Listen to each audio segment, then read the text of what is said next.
भारत माता की। अरे ऐसे कैसे बोल रहे हैं भाई? लालू प्रसाद यादव तक आवाज जानी चाहिए। जरा जोर से बोलिए, भारत माता की। मंच पर उपस्थित बिहार प्रदेश भारतीय जनता पार्टी के अध्यक्ष श्रीमान मंगल पांडे जी, यहां के लोकप्रिय सांसद और मेरे मित्र श्री अश्विनी चौबे जी, उत्तर प्रदेश से यहां भाजपा के प्रचार के लिए आए हुए बस्ती के सांसद श्री हरीश द्विवेदी जी, यहां के लोकप्रिय प्रत्याशी श्री विवेक ठाकुर जी, जिला अध्यक्ष महोदय श्री राजवंत सिंह जी, युवराज श्री चंद्र विजय सिंह जी, हमारे उत्तर प्रदेश के लोकप्रिय विधायक श्री उपेंद्र तिवारी जी, और आज इस सभा में उपस्थित माताओं, भाइयों, बहनों और विशेषकर बहुत बड़ी संख्या में उपस्थित ब्रह्मपुर के युवा भाइयों और बहनों,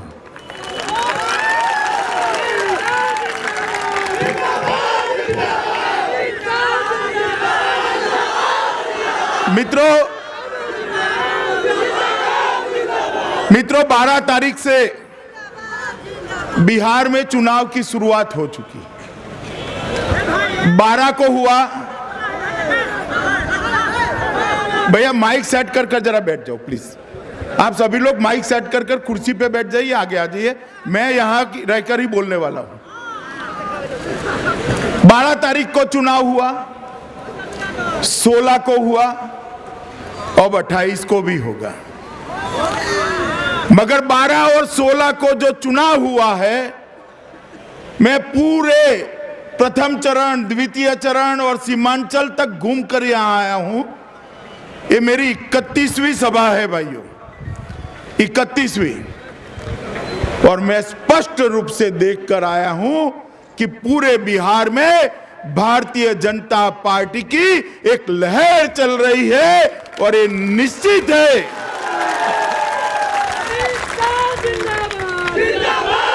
प्रथम और द्वितीय चरण के मतदान के बाद ये निश्चित है कि बिहार में भारतीय जनता पार्टी के नेतृत्व में 2/3 बहुमत से एनडीए की सरकार बनने जा रही है।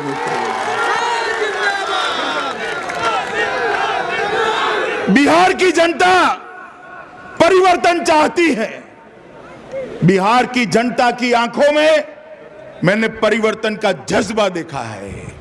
बिहार की जनता की आंखों में नरेंद्र मोदी के प्रति श्रद्धा देखी है। बिहार की जनता की आंखों में मैंने विकास की भूख देखी है। मित्रों, यहां मैं भारतीय जनता पार्टी का प्रचार करने आया हूं। अब मैं यहां सरकार बनाने के लिए नहीं आया हूं। मित्रों, 8 तारीख को जब मतगणना होगी, बाकी सबका जो कार्यक्रम होगा वो होगा, मगर नीतीश कुमार जी का एक कार्यक्रम तय है कि 2 बजे आखिरी बार मुख्यमंत्री की गाड़ी में बैठकर राज्यपाल भवन पर इस्तीफा देने जाना है।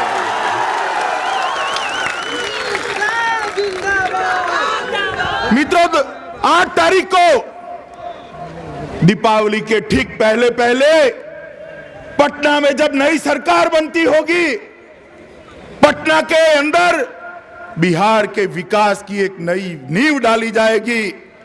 बिहार के अंदर विकास के युग की जब शुरुआत होती होगी, उस वक्त भारत माता की मूर्ति पर एक बहुत बड़ा कमल के फूलों का माला चढ़ने वाला है। मैं आपके पास आया हूं कि कमल के फूलों का वो माला चढ़े, उसमें ब्रह्मपुर से भी अपने विवेक ठाकुर नाम का एक कमल भारत माता की माला के अंदर हो। भाई विवेक ठाकुर को आप जिताएं। मित्रों, ये विवेक जी को विवेक जी को हम विधायक बनाना होता तो पटना से भी लड़ा सकते थे या नहीं लड़ा सकते थे? बताओ। 25 सीट पर लड़ा सकते थे। ठाकुर साहब के बेटे हैं, कोई भी सीट पर लड़ाते तो जीत जाते या नहीं जीत जाते? बताइए। ब्रह्मपुर इसलिए भेजा है कि विवेक ठाकुर यहां से चुनकर जाएंगे और ब्रह्मपुर में विकास लेकर पटना से यहां आएंगे। और ये निर्णय पार्टी का निर्णय है, मेरा निर्णय है कि विवेक ब्रह्मपुर में विकास नहीं पहुंचा है। विवेक ठाकुर को इसलिए भेजा है कि ब्रह्मपुर के गांव-गांव तक विकास पहुंचाने का काम भारतीय जनता पार्टी उनके माध्यम से करना चाहती है। मित्रों, आप एक बार विवेक ठाकुर को पटना भेज दीजिए। उनके सम्मान की, ब्रह्मपुर के सम्मान की चिंता भारतीय जनता पार्टी करेगी। मित्रों, एक बार विधायक बनकर यहां से आप भेज दीजिए। मित्रों, गत 25 सालों में बिहार के अंदर जिस प्रकार का शासन चला, देश में 25 साल में बहुत बड़ा परिवर्तन हुआ है। गंगा जमुना में बहुत पानी बह गया और परिवर्तन में सबसे बड़ी बात हुई है कि देश के अंदर एक विकास की दौड़ शुरू हुई है। मुझे कहते हुए बड़ा दुख है मित्रों कि बिहार इस विकास की दौड़ में पिछड़ गया है। आप मुझे बताइए, आपके गांव-गांव में 24 घंटा 3 फेज बिजली आती है क्या? आती है। हर गांव सड़क से जुड़ा है। हर गांव में शुद्ध पीने का पानी पहुंचा है क्या? हर गांव में अच्छी शाला बन चुकी है क्या? शाला में हर कमरे के लिए शिक्षक और हर शिक्षक के लिए कमरा बना है क्या? शिक्षकों का बहाली होता है क्या? नए कारखाने लगते हैं क्या? रोजगारी मिलती है क्या? दवाई मिलती है क्या? मित्रों, पढ़ाई, लिखाई और दवाई, ये तीनों चीजों के लिए बिहारियों को बिहार छोड़कर बाहर जाना पड़ता है। आप बताइए, परिस्थिति बदलनी चाहिए या नहीं बदलनी चाहिए? बदलनी चाहिए या नहीं बदलनी चाहिए? मित्रों, क्या नहीं है बिहार के पास? मां गंगा की अपार कृपा है। हम ऐसे प्रदेश से आते हैं जहां 1200 फुट से पानी निकालकर विकास करना पड़ता है। यहां पर 100 फुट नीचे चले जाइए, गंगा का पानी ही पानी है बिहार में। इतनी कृपा है। ये आपका गंगा और बाकी नदियों का जो दियारा है, उसका क्षेत्रफल गुजरात की कुल जमीन से ज्यादा है, मगर इसका उपयोग किसी ने नहीं किया। देश भर का विकास जो हुआ है, देश भर का विकास, चाहे वो कर्नाटक का हो, हरियाणा का हो, गुजरात का हो, महाराष्ट्र का हो, दिल्ली का हो, इसकी नींव में बिहारी युवा का पसीना है। इसकी नींव में बिहारी युवा का पसीना है। मगर दुर्भाग्य की बात है कि जिस बिहारी युवा ने अपने पसीने से देश भर का विकास किया, देश को समृद्ध किया, वो बिहारी युवा बिहार को समृद्ध नहीं कर पाया। और इससे बड़ी वेदना की बात और कोई नहीं हो सकती। मित्रों, देश भर के आईएएस और आईपीएस की लिस्ट निकालकर खंगाल लीजिए। सबसे ज्यादा आईएएस और आईपीएस कहीं से है तो बिहार से है। मित्रों, बिहार से। बिहार का मेधावी छात्र, बिहार का बुद्धि वाला युवा, बिहार का मेहनतकश इंसान एक प्लेटफॉर्म चाहता है, एक मंच चाहता है जिस पर खड़ा रहकर दुनिया के युवा के साथ बिहार का युवा स्पर्धा कर सके। एक मंच चाहता है और वो मंच देने का काम भारतीय जनता पार्टी और नरेंद्र मोदी के अलावे मित्रों कोई नहीं कर सकता। कोई नहीं कर सकता। 25 साल तक लालू नीतीश का राज रहा, 25 साल तक रहा। अरे भाई आता हूं, क्यों उतावले हो रहे हो, आता हूं। 15 साल लालू जी का राज रहा। लालू जी बात करते हैं, मैं हर रोज टीवी पर देखता हूं, अति पिछड़ा, दलित, महादलित। अरे लालू जी, आपको क्या अधिकार है अति पिछड़ा, दलित, महादलित की बात करने का? जंगल राज के अंदर सबसे ज्यादा अत्याचार हुआ है तो अति पिछड़ा और महादलितों पर हुआ है। आपको कोई अधिकार नहीं है अति पिछड़ा और महादलित की बात करने का। नीतीश जी, एक महादलित का बेटा मुख्यमंत्री बना था, आपकी सत्ता लिप्सा ने उसको भी उखाड़ कर उतार दिया। आपको कोई अधिकार नहीं है अति पिछड़ा और महादलित की बात करने का।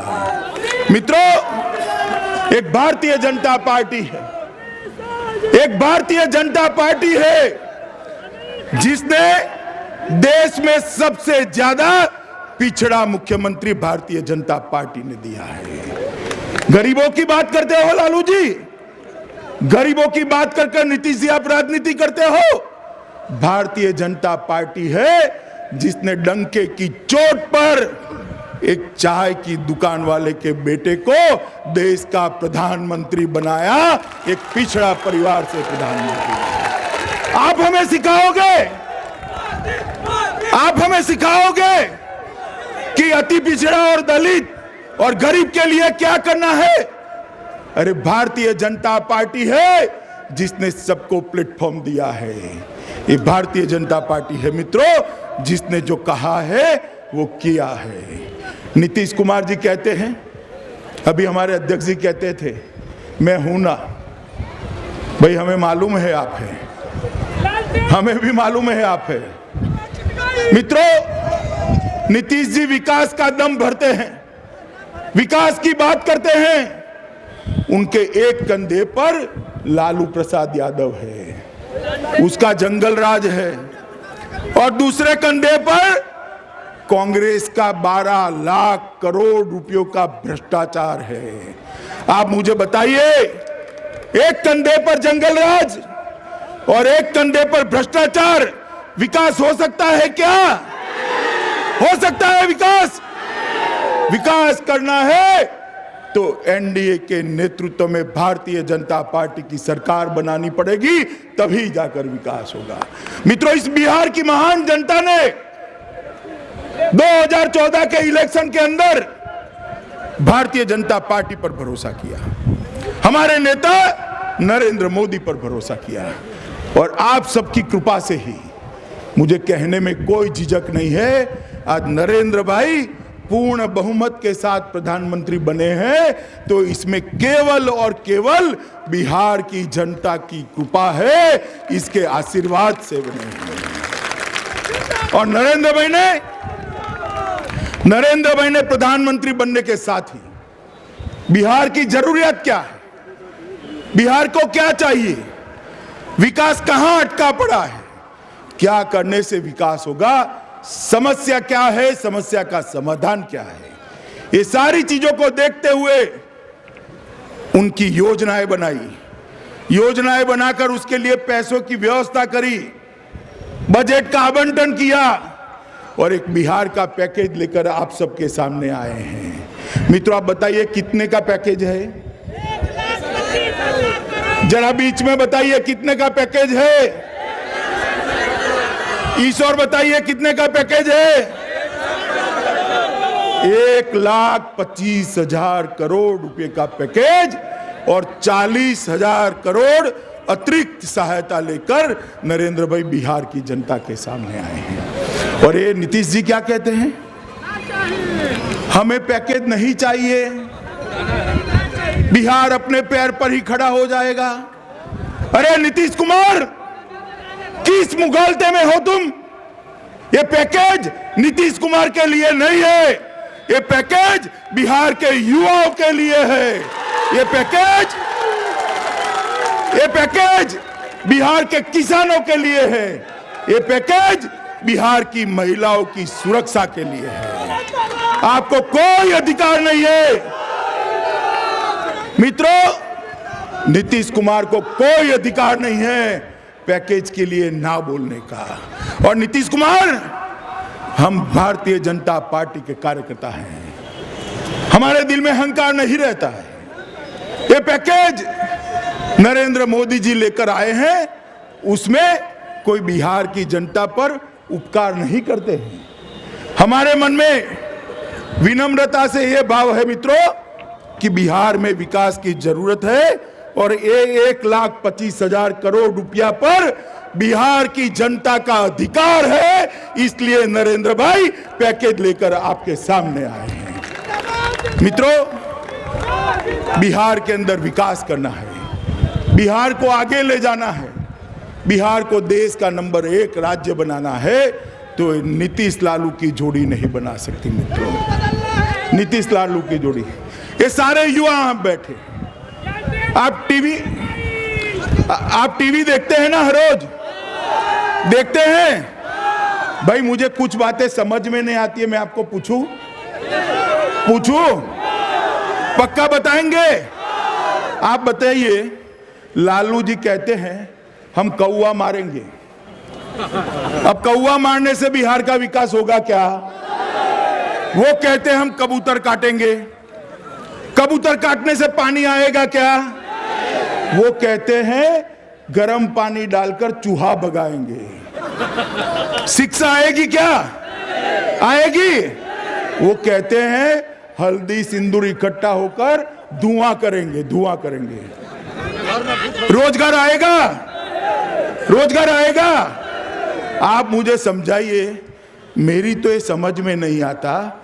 नीतीश जी, आप बिहार की 11 करोड़ की जनता को समझाने की बजाय आपके साथी लालू को समझा दीजिए कि चूहा भगाने से विकास नहीं आता, कबूतर काटने से विकास नहीं आता। आप मुझे बताइए, किस जमाने में जी रहे हैं? किस जमाने में जी रहे हैं? कबूतर काटना, कौवा काटना, चूहा भगाना, धुनी करना, क्या बातें कर रहे हैं भाई? पानी का विषय नहीं आता, शिक्षा याद नहीं आती, कृषि याद नहीं आती, महिलाओं की सुरक्षा याद नहीं आती। मित्रों, याद रखिएगा, अगर 28 तारीख को गलती कर दी तीसरे चरण के चुनाव में बिहार के मतदाताओं ने, तो क्या आएगा बताइए? अरे भाई, बार बार जंगल राज नहीं आता, जंगल राज 2 आएगा, जंगल राज 2 आएगा। आज ही जब तक भारतीय जनता पार्टी थी, बिहार में विकास चलता रहा। बाद में क्या हुआ? विकास का ग्राफ नीचे जा रहा है, क्राइम का ग्राफ ऊपर जा रहा है। ये चुनाव शुरू होने के बाद 2 एसपीओ पर गोली मारकर हत्या का प्रयास हुआ है। आप समझिए, अभी तो लालू जी के भाषण शुरू हुए हैं और 2 एसपी पर गोली चल गई। अगर वो रिमोट कंट्रोल से सरकार चलाने लगे तो क्या होगा बिहार का? आप समझ लीजिए मित्रों, क्या होगा बिहार का? मित्रों, बिहार को जो विकास चाहिए वो भारतीय जनता पार्टी ही दे रही है। ये हर रोज एक नया झूठ ये निकालते हैं। अब आप बताइए मुझे, आप लोग ठीक से सोच कर बताइएगा, मेरी पार्टी की बात मुझे मालूम हो सकती है या नीतीश कुमार जी को? मुझे मालूम हो सकती है ना। अब वो कह रहे हैं कि भारतीय जनता पार्टी आरक्षण हटा देगी। अरे भाई नीतीश, आप आपकी पार्टी की घोषणा करो, मेरी पार्टी की क्यों करे हैं? मेरी तो समझ में ही नहीं आता। मैं डंके की चोट पर कहना चाहता हूं कि भारतीय जनता पार्टी आरक्षण की समर्थक है और उसमें कोई बदलाव नहीं चाहती है, कोई बदलाव नहीं चाहती है। दलित, पिछड़े, ट्राइबल, ये सब का आरक्षण का संरक्षण करने का जिम्मा भारतीय जनता पार्टी की केंद्र की सरकार का है। अब लालू जी कह रहे हैं आरक्षण हट जाएगा, तो मैं फांसी लगा दूंगा।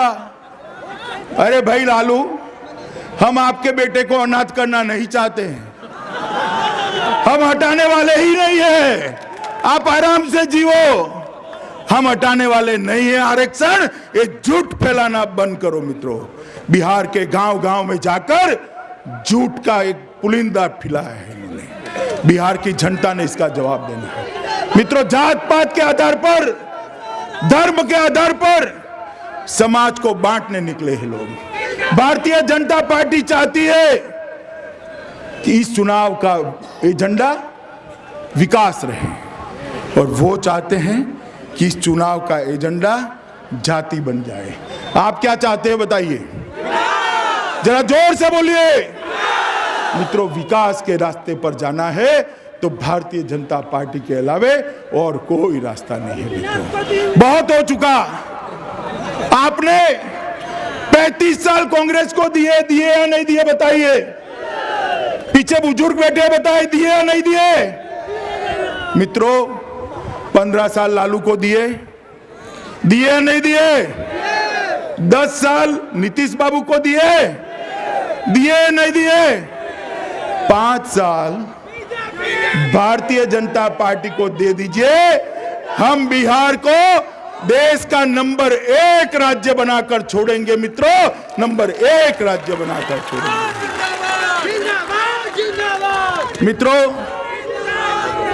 हमारे अध्यक्ष जी ने आपके सामने एक बात बड़ी सरलता से रखी है और आपकी भाषा में रखी है कि एक ऐसी सरकार चुनिए जो नरेंद्र मोदी को बिहार का विकास करने दे। आप मुझे बताइए, नरेंद्र मोदी के पैकेज को ठुकराकर बिहार का विकास होगा क्या? हर रोज भारत सरकार के साथ झगड़ा कर कर बिहार का विकास होगा क्या? एक ऐसी सरकार चुनिए जो नरेंद्र मोदी के हाथ मजबूत करे। चुनेंगे आप? पक्का चुनेंगे? देखिए भैया, ब्रह्मपुर वालों ने पगड़ी पहनाई है। पगड़ी का मतलब समझते हैं ना? समझते हैं? इसका सम्मान करेंगे, भारतीय जनता पार्टी को वोट देंगे, कमल के निशान पर बटन दबाएंगे, हमारे भाई विवेक ठाकुर को बहुमत से जिताएंगे, पक्का जिताएंगे। कमल के निशान पर वोट जरूर दबाना, बटन पर जरूर उंगली दबाना, मगर उंगली ऐसे तैसे मत दबाना, इतने जोर से दबाइएगा कि बटन तो ब्रह्मपुर में दबे, करंट इटाली में जाकर लगे, ऐसे लगा। आप बताइए, बिहार के विकास के लिए मोदी जी को साथ देंगे? भाजपा को जिताएंगे, विवेक ठाकुर को जिताएंगे, कमल को जिताएंगे? तो मेरे साथ दोनों हाथ खड़े कर कर आक्रोश से मुट्ठी भींच कर बोलिए, भारत माता की, भारत माता की, भारत माता की, वंदे मातरम।